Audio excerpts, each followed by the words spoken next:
Hello दोस्तों, नमस्कार। आज की इस वीडियो के माध्यम से हम बात करेंगे मूंगफली की फसल पर पहली खाद।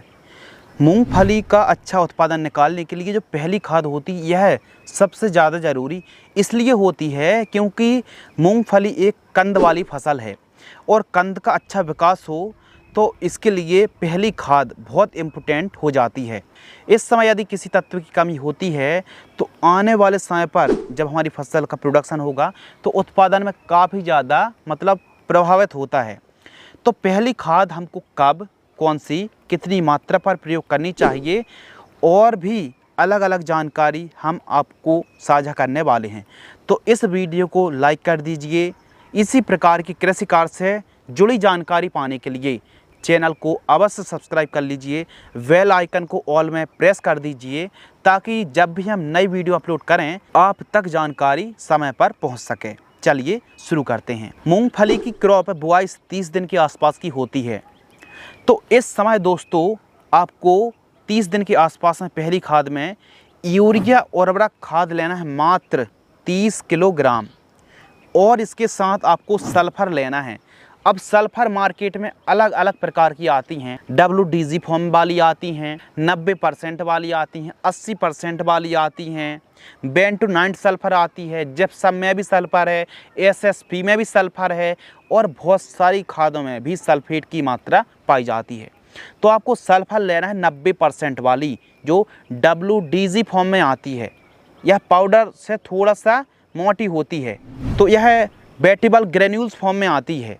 5 किलोग्राम लेना है। अब सल्फर क्या काम करती है कि सल्फर तेल की मात्रा, तिलहनी फसल पर तेल की मात्रा और दलहनी फसलों पर प्रोटीन की मात्रा बढ़ाती है। सल्फर रोगों से लड़ने की ताकत देती है सल्फर और यह एक खाद भी है, कीटनाशक भी है क्योंकि माइट्स को कंट्रोल भी करती है।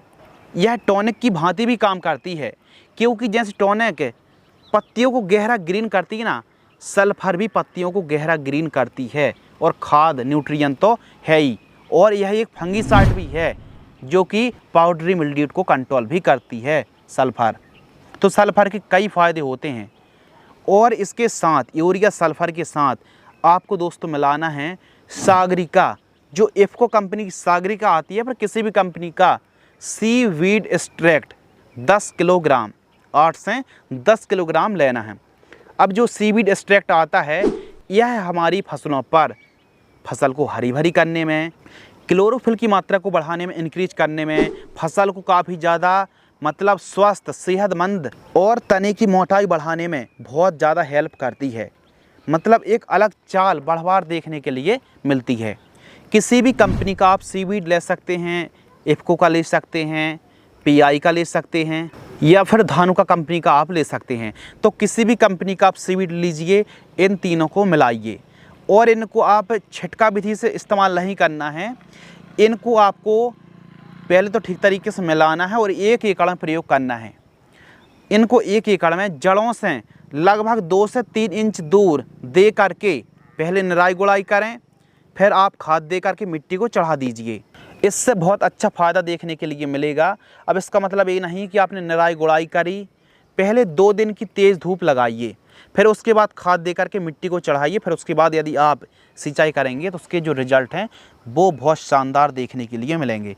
तो पहली खाद पर आप इन खादों, इन न्यूट्रिएंट की पूर्ति करेंगे तो चाल बढ़वार बहुत अच्छी होगी और काफ़ी जो वनस्पतिक वेजिटेटिव ग्रोथ है वो काफ़ी हरी भरी रहने वाली है। जो फसल है उसकी चाल एक अलग प्रकार की देखने के लिए मिलेगी। मूंगफली की क्रॉप पर सबसे इम्पोर्टेंट देखो, पहली खाद के भी पहले ज़रूरी होता है बेसल डोज। अब जो बेसल डोज है, बेसल डोज यदि आपने बुआई के समय गोबर की खाद है, सरसों की खली है, DAP है, SSP, MOP का इस्तेमाल यदि नहीं किया है तो आपको बहुत गंभीर समस्या होने वाली है। तो इसलिए बुआई के समय तो आपको खाद प्रयोग करनी है और यदि नहीं कर पाए हैं तो फिर आपको पहली खाद में इन खादों की बजाय आपको DAP, urea, micro nutrient, MOP, SSP जैसी खादों का इस्तेमाल करना पड़ेगा यदि आपने बुआई के समय खादों का प्रयोग बिल्कुल भी नहीं किया। और यदि आपने बुआई के समय खादों का प्रयोग किया है तो पहली खाद में 30 दिन के लगभग इन खादों का प्रयोग आप करें, आपको रिजल्ट अच्छे देखने के लिए मिलेंगे। लेकिन कुछ किसानों के खेतों में एक समस्या आती है कि जो हमारी मूंगफली की क्रॉप है, जड़ों के पास गलन की समस्या, डंपिंग ऑफ की समस्या और रूट रॉट की समस्या आने लगती है। तो इसी खादों के साथ आप चाहें तो रोको फंगीसाइड मात्र 300 ग्राम 1 एकड़ में इन्हीं खादों के साथ मिलाकर के प्रयोग कर लेना। इससे रिजल्ट भी अच्छे मिलेंगे और जड़ में लगने वाले फंगस से भी आप अच्छे से कंट्रोल कर पाएंगे। इसी प्रकार की और भी जानकारी देखने के लिए चैनल को सब्सक्राइब करके एक लाइक अवश्य करें। धन्यवाद।